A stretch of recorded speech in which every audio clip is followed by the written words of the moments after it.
Olá, meu nome é Márcia Garnica, eu sou professora adjunta de Clínica Médica da UFRJ e hoje a gente está aqui para conversar um pouquinho sobre infecção em paciente imunossuprimido.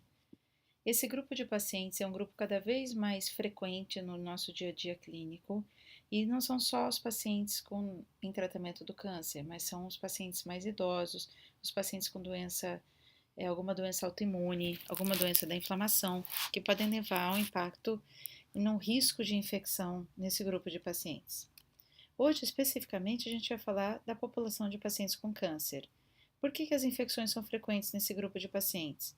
Primeiro, porque as doenças de base, o câncer especificamente, principalmente dependendo do tipo de câncer que a gente está falando, eles têm uma associação muito grande com risco de infecção, porque muitas vezes eles vão alterar a imunidade desses pacientes. O próprio tratamento do câncer, seja ele quimioterapia, radioterapia ou cirurgia, também podem dar um impacto em risco para desenvolvimento de infecção. E nessa população, além de ser de difícil prevenção, como eu falei para vocês, pelos riscos inerentes da doença de base e também do seu tratamento, o diagnóstico das infecções elas podem ser muito difíceis, muito mais difíceis de serem feitas do que na população comum, porque esses pacientes muitas vezes acabam não tendo uma inflamação e a gente se baseia muito nos dados inflamatórios, né, nos sinais de inflamação para pensar em infecção e para fazer esse diagnóstico. E o tratamento das infecções também podem ser muito mais difíceis de serem manejados e de ter uma resposta clínica adequada, porque a base de um tratamento contra a infecção não é só antimicrobiano, mas a base imune daquele paciente vai ser muito importante no sucesso daquele tratamento. E a infecção ela também está correlacionada não só com o risco específico de morbimortalidade relacionada à infecção, mas também ela pode levar a atrasos, por exemplo, no esquema de quimioterapia de um próximo ciclo. E esses atrasos já foram comprovados que podem reduzir muito a resposta ao tratamento da doença de base. As taxas de infecção nesse grupo de pacientes são muito variáveis, podem ir de 90% em pacientes em tratamento para leucemia aguda ou menos de 5% em alguns tumores sólidos. Vários são os fatores relacionados à doença de base que levam ao risco aumentado de infecção. Grandes massas tumorais, levando à obstrução e estase, e aquilo aumentando o risco infeccioso, por exemplo, em tumores de bexiga, em tumores renais, onde a gente pode ter essa estase aumentando esse risco. Procedimentos cirúrgicos por si só, levando a um risco aumentado de infecção, mas hoje a gente vai se ater principalmente ao dano imunológico relacionado à doença neoplásica e principalmente às doenças hematológicas. O dano imune, a gente tem que pensar um pouquinho de uma maneira mais simplista na resposta imune que o nosso organismo tem em diversas situações. A primeira barreira é a resposta imune inata, que vai ser principalmente relacionada às barreiras, como pele e mucosa, e a primeira linha de defesa, que vai ser a fagocitose, realizada pelos neutrófilos, monócitos e macrófagos. Na presença de uma bactéria ou de um outro micro-organismo, o nosso neutrófilo ele tem que ter a capacidade de fagocitose para começar a resposta contra aquele agravo, contra aquele insulto. E quando a gente perde essa resposta à fagocitose, esse mecanismo de fagocitar esses micro-organismos, aumenta muito o risco de bactérias que são naturalmente colonizantes do nosso trato gastrointestinal, da boca, etc., poderem invadir o organismo e então causarem infecção. Então, pacientes com alteração de fagocitose, a gente tem que pensar muito no risco da própria microbiota endógena. Uma outra resposta que é a resposta imune adaptativa, um segundo mecanismo de resposta, aí sim mediados por linfócito B, mediados por linfócito T, pela produção de imunoglobulinas e complemento, elas também podem ser alteradas, esse tipo de resposta imune adaptativa em algumas situações que eu vou falar para vocês. E quando o paciente tem algum déficit nesse tipo de resposta, ele vai ter um risco maior, por exemplo, de reativação de infecções latentes, como as infecções virais, por herpes vírus ou outras infecções virais, bactérias intracelulares, alguns fungos como a pneumocistose, algumas bactérias específicas como as micobacterioses, entre elas a tuberculose, e alguns fungos como principalmente a Cândida. E eu perco também a resposta a germes encapsulados, porque como esses pacientes deixam de ter uma opsonização adequada, eu não consigo fazer a fagocitose desses germes encapsulados, são eles principalmente o Streptopneumona, Haemophilus e Meningococo. E esse paciente também pode ter uma baixa resposta vacinal.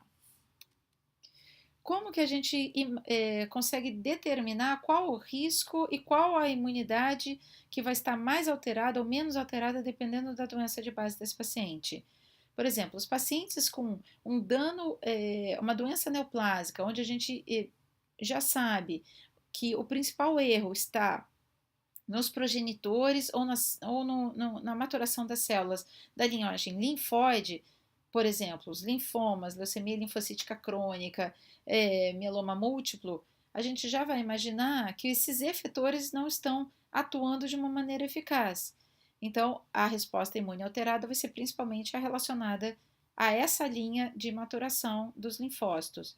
E outras doenças, como as doenças da linhagem mieloide, como a leucemia mieloide aguda, leucemia mieloide crônica, anemia plástica, mielodisplasia, os efetores que vão estar alterados ou comprometidos, por exemplo, com a presença de muitas células imaturas, da linhagem mieloide, vão estar principalmente relacionadas a alterações de fagocitose, por exemplo. De uma maneira um pouco mais didática, a gente pode colocar essas doenças de base numa tabela e tentar estratificar o risco dependendo da alteração imune apresentada. Então, como eu falei para vocês, linhagem mieloide, como a leucemia mieloide aguda, mielodisplasia, leucemia mieloide crônica, anemia plástica também poderia estar nessa tabela, alterando principalmente a fagocitose, porque a célula efetora vai estar comprometida. E pacientes com uma doença de base da linhagem linfóide, principalmente, vão ter, num primeiro momento, ao diagnóstico, um comprometimento principalmente da imunidade adaptativa, se é uma origem linfóide, principalmente de célula T, alteração de imunidade celular mediada por linfócito T, como na LLA, isso pode acontecer em alguns linfomas, e a imunidade humoral, principalmente naqueles pacientes que têm uma alteração imune específica da linhagem B ao diagnóstico, que são eles principalmente a leucemia linfocítica crônica e o mieloma múltiplo. Quando eu penso em erro da imunidade, em um defeito daquela imunidade, traz junto também um pacotinho de patógenos que a gente vai pensar inicialmente. Então, quando eu tenho um erro de fagocitose, eu preciso pensar principalmente, como eu havia dito, nas bactérias colonizantes. São elas as gram-negativas presentes no trato gastrointestinal, os colonizantes de mucosa, como por exemplo o Streptoviridis da boca, colonizantes também do trato gastrointestinal, como a Cândida, e num grau muito mais acentuado de alteração de fagocitose por muito tempo, os próprios fungos do ambiente, como por exemplo Aspergillus e Fusarium, aparecem como um agente etiológico muito importante. Já os pacientes, por exemplo, com mieloma e leucemia linfocítica crônica, que tem ao diagnóstico um erro principalmente da capacidade de opsonização, um erro humoral, o risco maior para as bactérias encapsuladas, para reemergência de infecções latentes e uma baixa resposta vacinal. Aquela tabela é relacionada ao diagnóstico da doença de base, mas esse paciente com uma doença oncológica, hematológica nesse caso especificamente, ele precisa ser tratado. E a partir do momento que a gente vai somando tratamentos que podem agir em diferentes níveis, como por exemplo o uso de anticorpos monoclonais, atuando especificamente em células com marcadores específicos para aqueles monoclonais, eu começo a perder outras alterações, outras imunidades, outros pilares de imunidade, tá?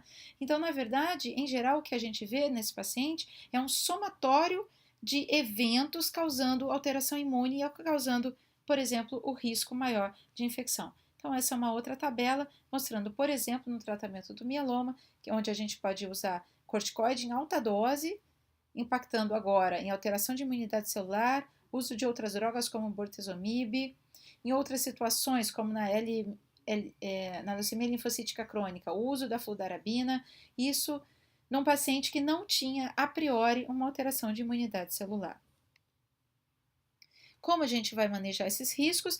a gente vai tentar estratificar esse risco e avaliar se é possível fazer, por exemplo, medidas profiláticas, medidas empíricas ou apenas medidas terapêuticas guiadas. Numa medida profilática, para todo mundo que tem um risco previamente estabelecido, eu posso propor algum tipo de modificação, seja ela uma modificação ambiental, seja ela uma vacina, seja ela uma modificação trazida com o uso, por exemplo, de um medicamento antimicrobiano com uma finalidade profilática. Nas medidas empíricas, além do risco, esse meu paciente ele também vai precisar apresentar alguma clínica de infecção. Então, eu vou atuar naquele pacotinho de patógenos mais importantes, mais prevalentes naquela condição e então iniciar o tratamento. E as medidas terapêuticas guiadas para quando eu já tenho uma documentação de infecção. Como eu vou manejar esse risco, como eu vou escolher, depende muito da intensidade do risco, da importância daquele risco em relação à morbidade e mortalidade, a disponibilidade de uma intervenção eficaz, por exemplo, o uso de uma profilaxia eficaz. Essa profilaxia tem que dosar efeitos adversos, sejam eles clínicos, como efeitos diretos em órgão-alvo, ou epidemiológicos, como, por exemplo, emergência de resistência a partir de um uso de uma profilaxia específica, interação medicamentosa e também custo daquela intervenção. Levando em consideração todos esses fatores, a gente pode tentar escolher a melhor estratégia. Então, concluindo, a infecção é um evento muito frequente e nessa população de pacientes imunossuprimidos e também tem uma importância muito grande em óbito, tá? Especialmente nos pacientes hematológicos. Os avanços na terapia oncológica, eles trazem também diferentes estratégias com impactos significantes na imunidade, e isso levando a diferentes riscos infecciosos e diferentes patógenos no decorrer do tratamento daquele paciente. Se for possível identificar o dano imune, é muito mais interessante a gente fazer uma abordagem específica para aquele paciente naquele momento. E lembrar que esse dano imune, ele em geral é dinâmico, no início da doença de base e no decorrer do seu tratamento, ele vai mudando de tempo em tempo. Por hoje é isso, muito obrigada.